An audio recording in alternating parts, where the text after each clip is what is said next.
Suspense. കഴിഞ്ഞ ദിവസം ലൈബ്രറിയിൽ നിന്നെടുത്ത ബുക്ക് ആരുടെ കയ്യിലാ? അത് എന്റെ കയ്യിലുണ്ട് പ്രിൻസേ. നീ ഇത് വായിച്ചു തീരാറായോ? ഇന്ന് രാത്രി കൊണ്ട് ഏകദേശം തീർന്നേക്കും. നിങ്ങളും ആ ബുക്ക് വായിച്ചിരുന്നല്ലോ അല്ലേ? ആ, ഞാൻ വായിച്ചായിരുന്നു. ഞാൻ വാങ്ങിച്ചായിരുന്നു.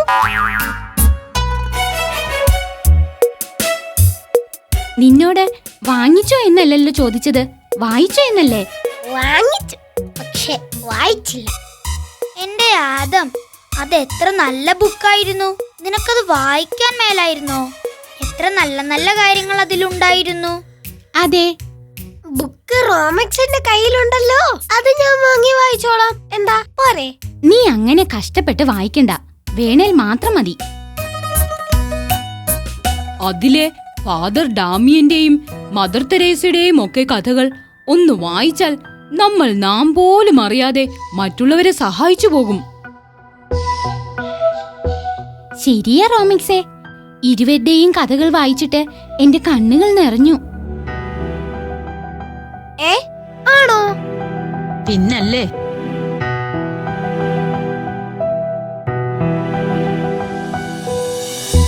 എങ്കിൽ പിന്നെ ഇന്നു മുതൽ നമുക്കും എല്ലാവരെയും സഹായിച്ചാലോ? അതിനെന്താ, അത് നല്ലൊരു കാര്യമല്ലേ? അതെ, അതവർക്കൊരു ഉപദ്രവമാകാതിരുന്നാൽ മതി.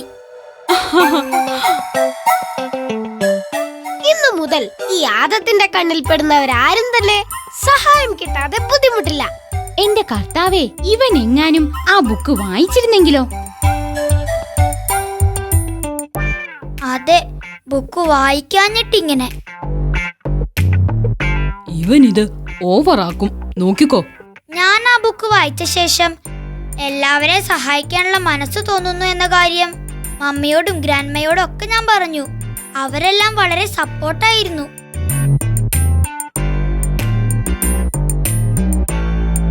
വരൂ ഫ്രണ്ട്സ്, നമുക്ക് വേഗം ഇവിടെ നിന്ന് മാറാം.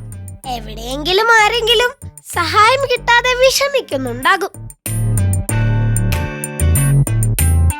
ഉറപ്പിച്ചു, ഇവൻ ഇത് നശിപ്പിക്കും. വരൂന്നേ, ഇവിടെ ഇരുന്നിട്ട് എനിക്ക് ആ ഇരിപ്പ് വരുന്നില്ല.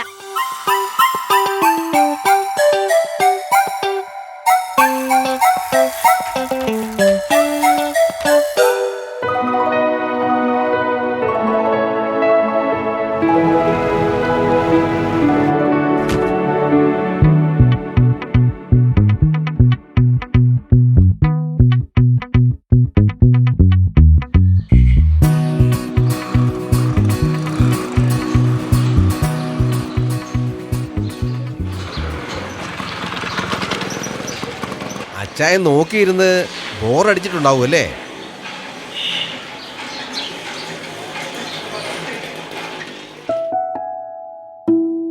അച്ചായ വന്നിട്ട് അധികം നേരമായോ? ആ, കുറച്ചു സമയമായി തോമസേ. വരുന്ന വഴി പിള്ളേര് സെറ്റ് പിടിച്ചു നിർത്തി. ഏത് പിള്ളേര് സെറ്റ്? നമ്മുടെ പ്രിൻസും കൂട്ടുകാരും. അതെന്താ കാര്യം? ഞാൻ ഇങ്ങോട്ട് വരുന്ന വഴിയാണ് അവരെ കണ്ടത്. എന്നെ കണ്ട ഉടനെ ആദ്യം സൈക്കിൾ നിർത്തി ചാടി ഇറങ്ങി, തടഞ്ഞു നിർത്തി. എന്നിട്ട് ചോദിച്ചു, അങ്കിളിന്റെ പരിചയത്തിൽ ആരെങ്കിലും സഹായം കിട്ടാതെ വിഷമിക്കുന്നുണ്ടോ എന്ന്. എനിക്ക് ആദ്യം കാര്യം മനസ്സിലായില്ല.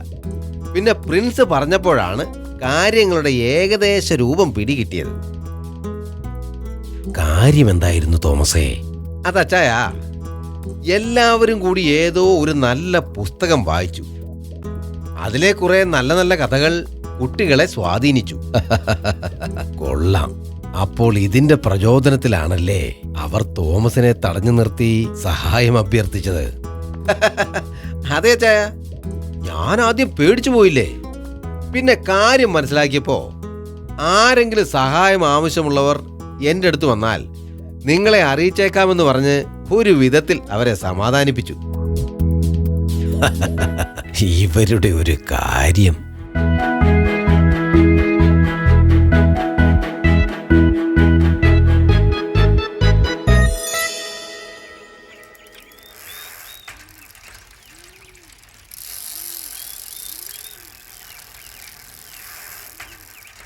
ആഡം.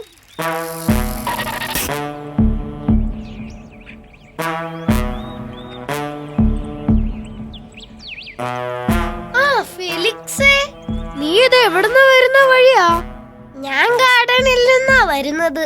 നീയോ? ഞാൻ കടയിലേക്കാ. എന്നാൽ ഇവനെ സഹായിച്ചങ്ങ് സന്തോഷിപ്പിച്ചാലോ? നീ എന്തായി ആലോചിക്കുന്നത്?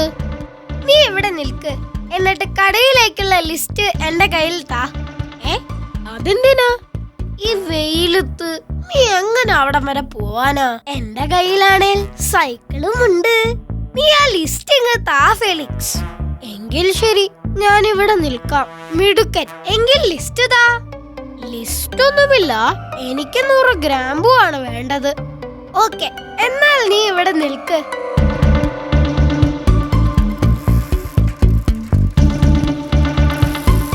അല്ല, അപ്പൊ പൈസ എന്റെ കയ്യിൽ ഉണ്ടെന്നേ.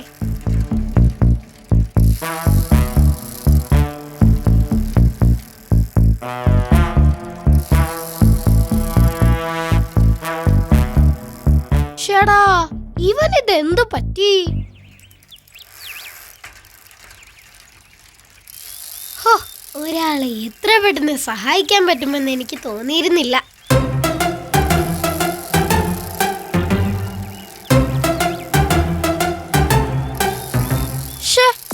ഇവനെന്താ ഇത്രയും താമസിക്കുന്നത്?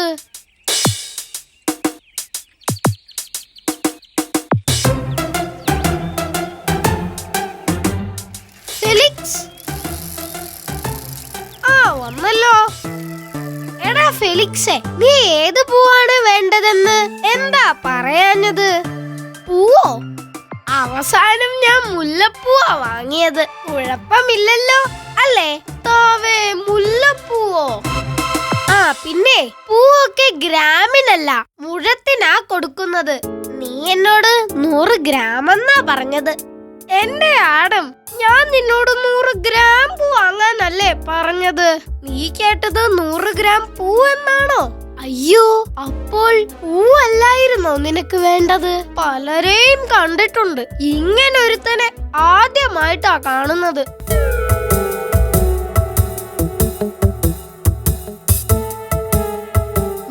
മുഴം ചോദിച്ചിട്ട് ഭാഗ്യത്തിന് അവിടെ 5 മുഴം മാത്രമേ ഉണ്ടായിരുന്നുള്ളൂ. അതുകൊണ്ട് രക്ഷപ്പെട്ടു എന്റെ പൊന്നും കുരിശു മുത്തപ്പ. ധനനഷ്ടം, മാനഹാനി.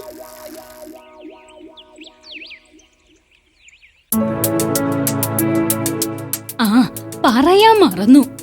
കഴിഞ്ഞ ദിവസം റോമിക്സ് ഇവിടെ വന്നിരുന്നു, ഏതോ ബുക്കും അന്വേഷിച്ച്. ആ ബുക്ക് പ്രിൻസ് റോമിക്സിന് ഇന്നലെ കൊടുത്തായിരുന്നു അമ്മച്ചി. നല്ല നല്ല കഥകളുള്ള ബുക്കായിരുന്നു എന്നാണ് പ്രിൻസ് പറഞ്ഞത്.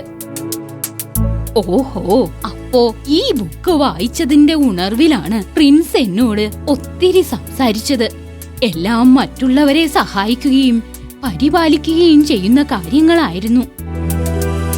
എന്തായാലും ആ ബുക്ക് എല്ലാവർക്കും ഇഷ്ടപ്പെട്ട മട്ടാണ്. ലൈബ്രറിയിൽ നിന്ന് എടുത്തിട്ട് ഇത്രയും നാളായിട്ടും തിരിച്ചു കൊടുത്തില്ലത്രേ. എനിക്കുറപ്പാണ് ആ ബുക്ക് കുട്ടികളിൽ സാരമായ മാറ്റം വരുത്തും. അവര് മറ്റുള്ളവരുടെ വിഷമങ്ങൾ മനസ്സിലാക്കിയും പങ്കുചേർന്നുമൊക്കെ വളരട്ടെ. അതേ മോളെ, ഏതായാലും നമ്മുടെ കുഞ്ഞുങ്ങൾക്ക് അതിനൊരു മനസ്സുണ്ടായല്ലോ, അതു മതി. അപ്പച്ചൻ വരേണ്ട സമയമായല്ലോ, എവിടെയാണോ എന്തോ.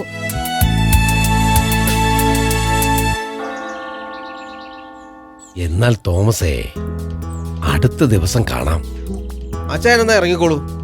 എനിക്ക് അകത്തല്പം പണിയുണ്ട്. കുറെ നാളായിട്ടേ കണക്കെല്ലാം പെൻഡിങ് ആണ്. എന്നാ പിന്നെ അങ്ങനെ ആവട്ടെ തോമസേ, നമുക്ക് കാണാം. അപ്പൊ ശരി അച്ഛാ.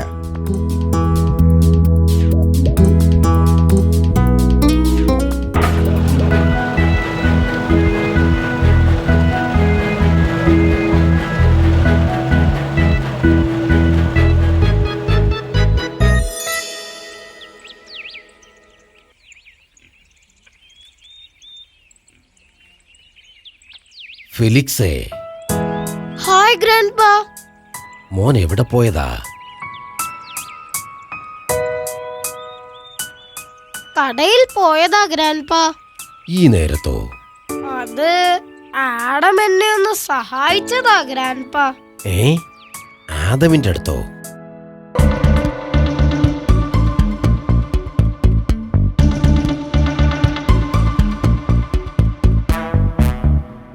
മോനെന്നാ വെയില് കൊണ്ട് പോകണ്ട, വരൂ ഗ്രാൻഡ്പാ വീട്ടിൽ കൊണ്ടാക്കാം.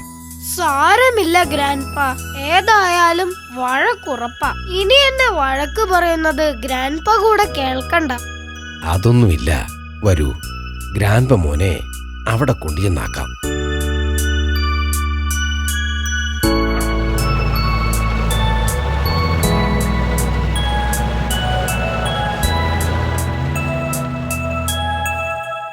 അപ്പോ ബാക്കി കണക്ക് ഇനി ഊണ് കഴിച്ച് വന്ന ശേഷം എഴുതാം.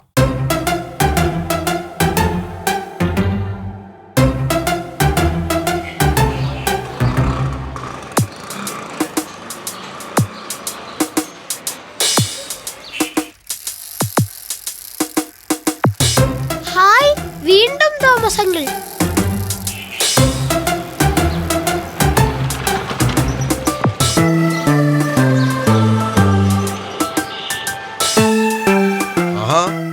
മോൻ ഇതുവരെ വീട്ടിൽ പോയില്ലേ? ആരെങ്കിലും സഹായിച്ചിട്ട് വീട്ടിൽ പോകാമെന്ന് വെച്ചു. അല്ല, അങ്കിൾ എങ്ങോട്ടാ?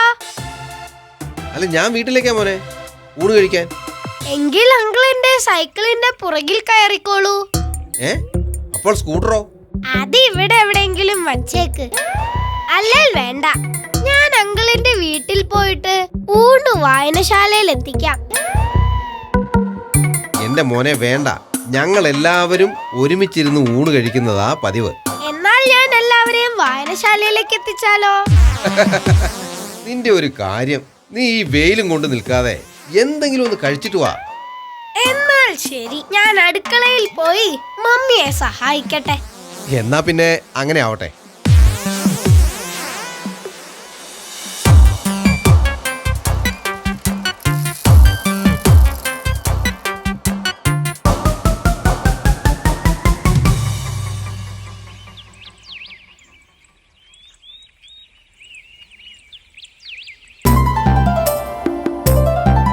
അപ്പച്ചൻ വലിയ സന്തോഷത്തിലാണല്ലോ. ആഹാ, മോൾ ഇവിടെ ഉണ്ടായിരുന്നോ? ഉണ്ടായിരുന്നു അപ്പച്ച. അപ്പച്ചൻ എന്തോ ഓർത്ത് ചിരിക്കുന്ന പോലുണ്ടല്ലോ. ചെറിയൊരു സംഭവം ഉണ്ടായിട്ടുണ്ട്. ഞാൻ കുറച്ചു മുമ്പ് ഫെലിക്സിനെ കണ്ടിരുന്നു. ഫെലിക്സാ എന്നോട് ഈ കാര്യം പറഞ്ഞത്.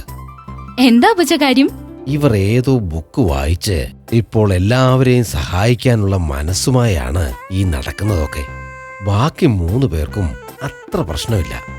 ആപത്തുണ്ടായ ആരെങ്കിലും സഹായിക്കാതെ ഇരിക്കപ്പുറതിയില്ലെന്ന അവസ്ഥയിലാണിപ്പോ. എന്നിട്ടെന്താ, ഗ്രാമ്പു വാങ്ങാൻ പോയ ഫെലിക്സിനെ തടഞ്ഞ ആദം അവനെ അവിടെ നിർത്തിയിട്ട് എത്രയോ ഗ്രാം പൂക്കൾ വാങ്ങിക്കൊടുത്തു. എന്റെ കർത്താവേ, ഈ പിള്ളേരുടെ ഒരു കാര്യം.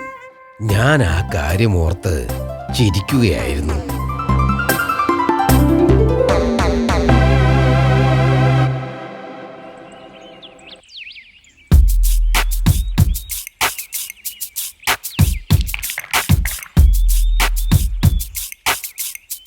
ഈ നാട്ടിൽ ആർക്കും സഹായമൊന്നും വേണ്ടെന്നാ തോന്നുന്നത്. ശരിയാ, ഞാനും കുറെ അന്വേഷിച്ചു.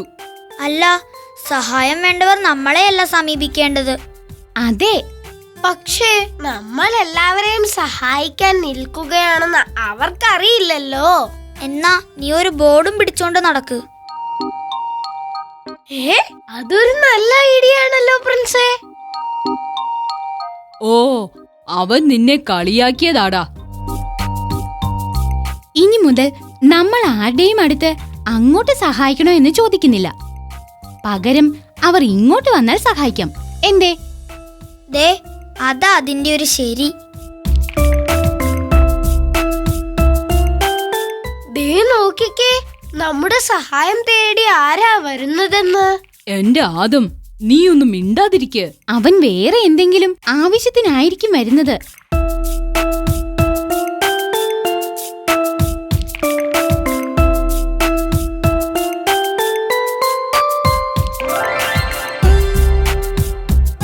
Hi Felix. പ്രിൻസേ, ഇന്നലെ ഈ ആടം കാരണം ഞാൻ എത്ര വഴക്ക് കേട്ടെന്ന് അറിയാമോ?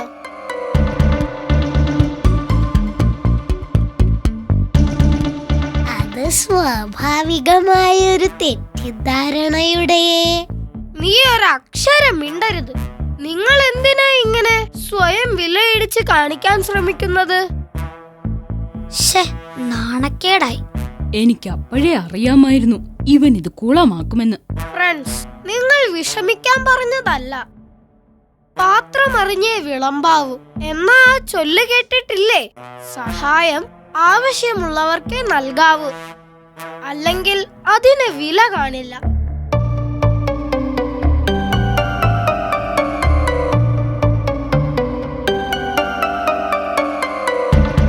നിനക്ക് സമാധാനമായല്ലോ അല്ലേ? പാവം, അവനവന്റെ വിഷമം കൊണ്ട് പറഞ്ഞതാവും. അപ്പോൾ അവൻ ഇന്നലെ നല്ല പോലെ കേട്ട് കാണും. ഇനി ഈ പരിപാടിക്ക് ഞാനില്ല. ഇന്നത്തെ മുഴുവൻ മൂടും പോയി. വാ ഫ്രണ്ട്സ്, നമുക്ക് വീട്ടിലേക്ക് പോവാം.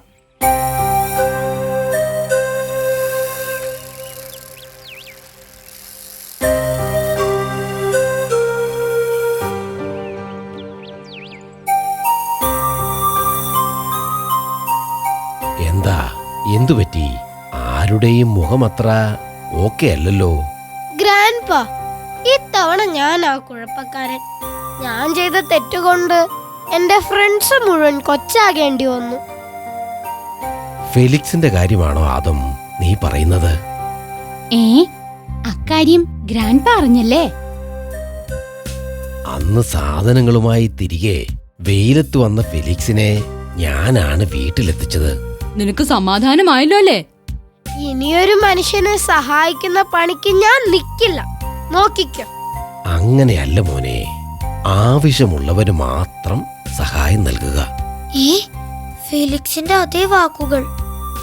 ഒരു പക്ഷേ ഞാനിപ്പോൾ പറയാൻ പോകുന്ന കഥ നിങ്ങൾക്ക് ചിത്രം കൂടുതൽ വ്യക്തമാക്കും. എല്ലാവരും ഒന്ന് നന്നായി ശ്രദ്ധിക്കണേ.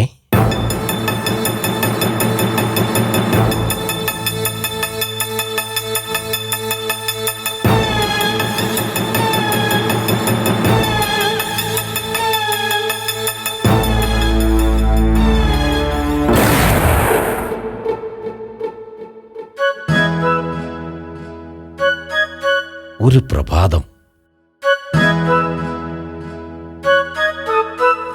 സാധുവായ ഒരു വൃദ്ധൻ തൻ്റെ കാളവണ്ടിയും തെളിച്ച് നഗരത്തിലേക്ക് പോകുന്നു.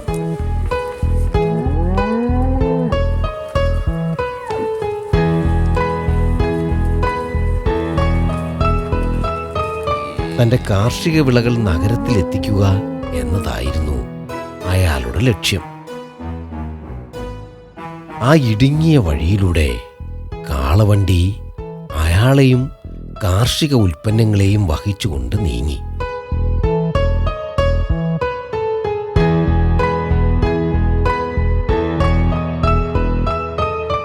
നഗരാതിർത്തിയിൽ അവർ പ്രവേശിച്ചു. നിർഭാഗ്യവശാൽ വണ്ടി എതിരെ വന്ന ഒരു വൃദ്ധന്റെ മേൽ ശക്തിയോടെ തട്ടി. ആ ആഘാതത്തിൽ അയാൾ ആ നടപ്പാതയുടെ ഇരുവശത്തേക്ക് മറിഞ്ഞു വീണു. കാളവണ്ടിക്കാരൻ അക്ഷരാർത്ഥത്തിൽ ഞെട്ടി. കാരണം അത് ആ വൃദ്ധനായ യാത്രികന്റെ ഭാഗത്തു നിന്നുള്ള തെറ്റുകൊണ്ടായിരുന്നു. ആളുകൾ ഓടിക്കൂടി. പലരും യാത്രികന്റെയും വണ്ടിക്കാരന്റെയും പക്ഷത്തു കൂടി. വാഗ്വാദങ്ങൾ ഉയർന്നു. യാത്രികന്റെ പക്ഷക്കാർ വണ്ടിക്കാരനെ നിശിതം വിമർശിച്ചു. അയാൾ കുറ്റബോധത്തോടെ തലയും താഴ്ത്തി നിന്നു. പരിക്കേറ്റയാളെ പ്രാഥമിക ശുശ്രൂഷ നൽകാൻ പോലും തയ്യാറാകാതെ അവർ തുടർന്നും വാഗ്വാദങ്ങളിൽ ഏർപ്പെട്ടു. അപ്പോൾ അവിടെ എത്തിയ ഒരു യുവാവ് രംഗങ്ങളെല്ലാം വീക്ഷിച്ചു. തുടർന്ന് അപകടം പറ്റിയ അതേ വണ്ടിയിൽ തന്നെ പരിക്കേറ്റയാളെ ആശുപത്രിയിൽ കൊണ്ടുപോകാമെന്ന് നിർദ്ദേശിച്ചു. ജനക്കൂട്ടം പിരിഞ്ഞു. കാളവണ്ടിയുടെ സാരഥ്യം ആ യുവാവ് ഏറ്റെടുത്തു. പിന്നാലെ പശ്ചാത്താപ വിവശനായ വൃദ്ധനും. പരിക്കേറ്റയാൾ ആശുപത്രിയിലാക്കപ്പെട്ടു.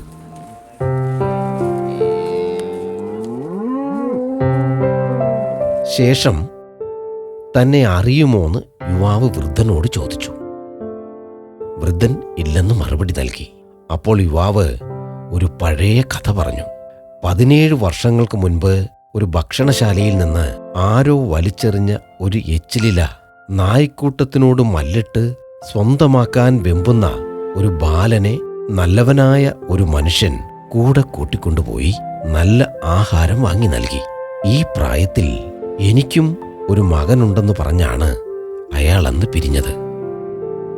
അന്നത്തെ ആ ബാലൻ ഞാനും എന്നെ സഹായിച്ച ആ നല്ല മനുഷ്യൻ അങ്ങുമാണ്.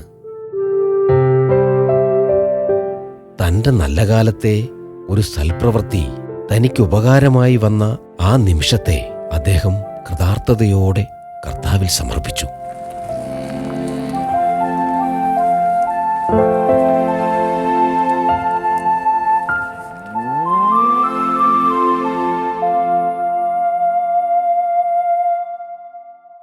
നല്ല കഥ. നിങ്ങൾക്കിതിൽ നിന്നും എന്തു മനസ്സിലായി? ലാഭേച്ഛയില്ലാതെ സഹായിക്കുന്നവരെ ദൈവം കൈവിടില്ല. മിടുക്കൻ. അപ്രകാരം പ്രവർത്തിക്കുന്നവരെ തിരിച്ചു സഹായിക്കാൻ കാലം വെമ്പൽ കൊള്ളും. ഒരു അദൃശ്യ ശക്തി അവനെ സഹായിക്കാൻ ഏതു നിമിഷവും ദൈവസമക്ഷത്തിൽ നിന്നും യാത്രയാകാൻ തയ്യാറായിരിക്കും. അതിനാൽ പ്രതിഫലം ആഗ്രഹിക്കാതെ കർത്തവ്യം നിറവേറ്റാൻ തയ്യാറാകൂ കുട്ടികളെ.